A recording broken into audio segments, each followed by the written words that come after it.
We've got the Week 8 news right in front of your face. We got Malik Willis season kicking off. We got Tony Pollard season kicking off. We've got news all over the place. We've got Jamar Chase not going to IR. What's that even mean? We've got the Fantasy Football Show coming to you, news edition, getting you ready for Week 8. Let's go. This is the Fantasy Football Show with your host, Smitty.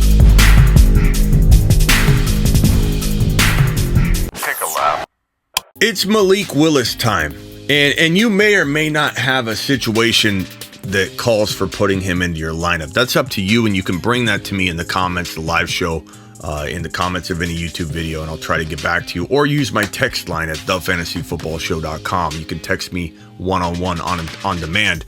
But like if you've got Herbert out on a bye, you've been struggling at quarterback all year anyway, this is the answer. We've been talking about it every single week on the waiver wire show. Pick them up and hold them. Pick them up and hold them. Pick up Deshaun Watson and Malik Willis and hold them. And in the case of Deshaun Watson, he's weeks away from coming back, and people don't want to hold him that long. People want to wait until the last week to pick him up, and that's not going to be a very good idea because people are going to swoop in and grab him early, like I'm telling you to. Malik Willis, if you picked him up, like we've been talking about all week long, he's been prepping as the starter for this game, and that's different than coming in and trying to get thrown to the wolves. But this guy has a floor of rushing production that could equate to like a running back, a low-end running back too, and that's assuming let's say he struggles passing the football.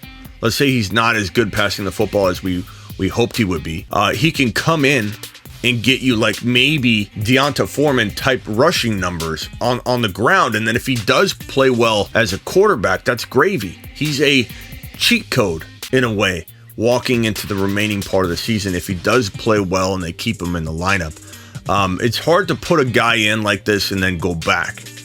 So even if they feel like Tannehill's still a decent, viable option for him, you're putting Malik in. Even though it's injury that's causing him to go in, once you take a quarterback out, it can hurt their confidence. So I think they may keep him in there all year long.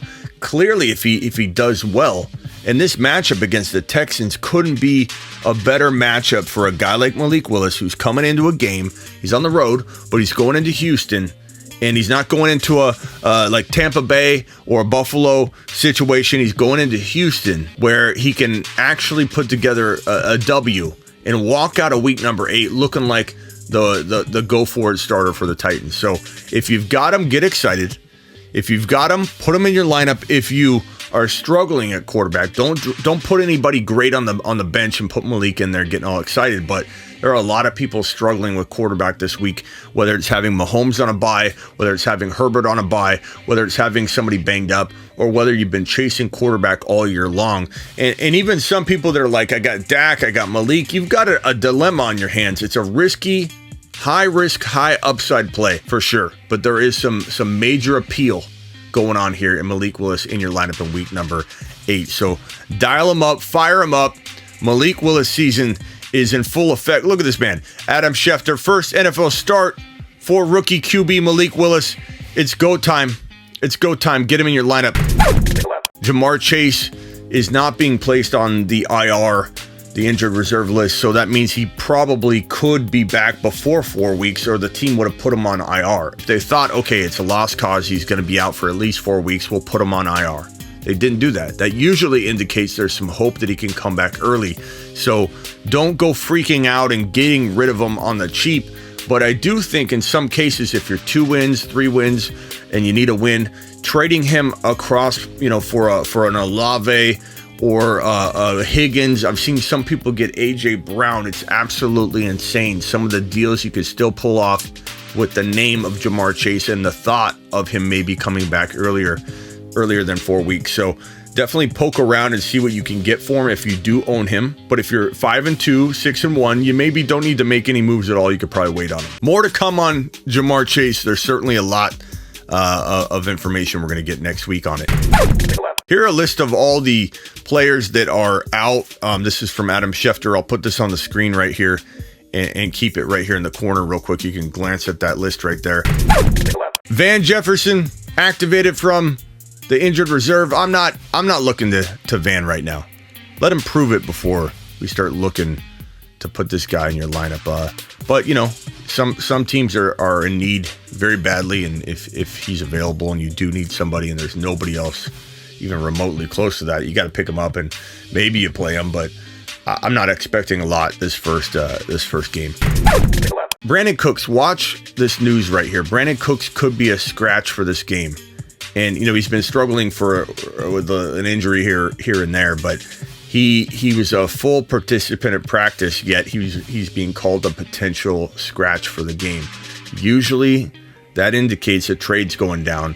He is probably one of the most likely players to get traded before Tuesday's trade deadline.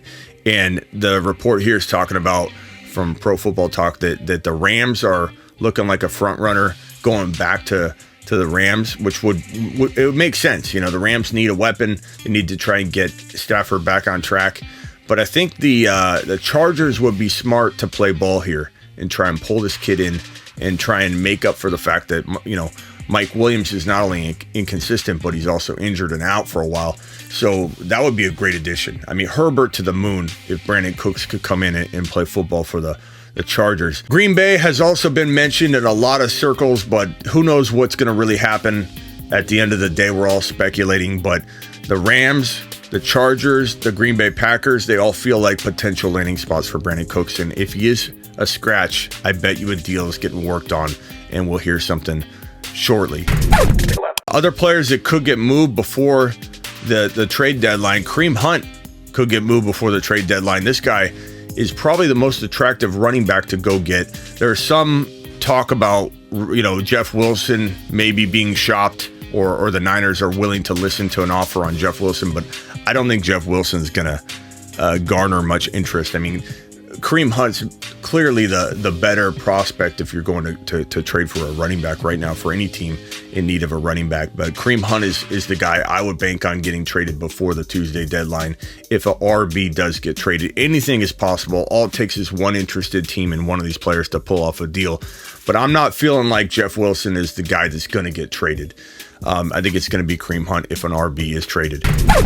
I don't love to celebrate anybody losing their job, but this guy, Nathaniel Hackett, he's a Hackett job. He's not a good head coach, and there's reports that if in league circles that if the Broncos lose this London game in week 8 here, he's probably going to be either gone or on a very short leash walking into the next couple games. But I think everybody knows he's not a good coach. I blame him for pretty much everything that's happened in Denver. And so he probably, if I had to guess, will be gone after this week 8 contest, but who knows? Zeke Elliott is doubtful. He's not going to play. So it's Tony Pollard's season. And the question you got to ask yourself is, who are you putting on the bench to put Pollard in your lineup? Because if you own Tony Pollard, unless you've been decimated with injuries like Breece Hall, Javonte, and a lot of people have, you might have to make a tough call to get Pollard into your lineup in week number 8. But Pollard could be a top 6 to 10 running back play that puts you in a bind. A lot of people have Pollard and Dameon Pierce and ETN. That combination seems to be on most of my followers' rosters. ETN, Dameon Pierce, and Tony Pollard. I guarantee you a lot of you in the comments right now and people watching are going, that's my dilemma. That's my exact dilemma. And the answer is there's no good answer. We're all speculating. Tony Pollard's a top 6 to 10 running back play, but how do you bench ETN or Dameon Pierce? You just can't, so I would say, you want to have a share of Tony Pollard out there in one lineup or another. You want to relish in what could be his monster game, but at the same time, you want to be careful not to put big dogs on the bench, low-end running back ones. And guess what? ETN is a low-end running back 1. Guess what? Dameon Pierce is a low-end running back 1. There's got to be something else you can do on your roster than put one of those guys on the bench, but you have to try and find a way to play Tony Pollard in week number 8 because he could absolutely explode. I appreciate every one of you. I'm live Monday through Friday, 7 p.m. Eastern, every single Monday through Friday. I'm live whenever news breaks, and I'm also live every Tuesday, Thursday, Friday, and Saturday night around midnight Eastern. That means tonight I will see you live on the Fantasy Football Show. I will see you live. I'll be here for several hours with the Start Bench Show that we do every single Saturday evening at the graveyard shift time. Yeah, midnight. I'll see you there. Everybody, take it easy. This is the Fantasy Football Show with your host, Smitty.